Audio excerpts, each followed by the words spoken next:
1 एप्रिलपासून नवीन पॅनच्या नियमामध्ये बदल झालेले आहे आणि याची अप्लाय करण्याची प्रोसेससुद्धा बदललेली आहे। तर नेमकं काय बदल झालेले आहेत ते सांगतो, त्यापूर्वी आपल्या चॅनलला सबस्क्राईब आणि व्हिडिओला लाईक करा। तर मित्रांनो, नवीन पॅन कार्ड काढताना आता तुम्हाला वयाचा पुरावा देणे बंधनकारक झालेला आहे आणि यासाठी अगोदर जे फॉर्म 49A भरावा लागत होता त्याऐवजी आता तुम्हाला फॉर्म 93 हा भरावा लागणार आहे आणि जर संस्थेचं तुम्हाला पॅन कार्ड काढायचं असेल तर फॉर्म 94 हा तुम्हाला भरावा लागणार आहे। अशा पद्धतीचे काही बदल झालेले आहेत आणि फॉर्ममध्ये तुम्हाला आता आईचं नाव जे आहे ते देणं बंधनकारक आहे। अशा पद्धतीचे काही महत्त्वाचे बदल झालेले आहेत।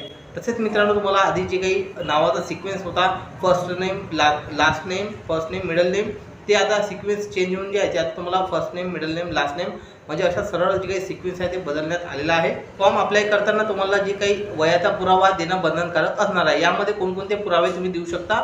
तुमचं मतदान कार्ड असेल, तुमचा जन्म दाखला असेल किंवा पासपोर्ट असेल किंवा एक सर्व्हिसमॅनचं जे काही ID प्रूफ असेल, अशा पद्धतीचे विविध प्रकारचे किंवा ॲफिडेव्हिट असेल, अशा पद्धतीचे विविध प्रकारचे तुम्ही जे काही डॉक्युमेंट्स आहेत ते तुम्ही देऊ शकता। सविस्तर माहितीसाठी खाली आपण व्हिडिओ बनवलेला आहे, तो व्हिडिओ तुम्ही पाहू शकता। धन्यवाद।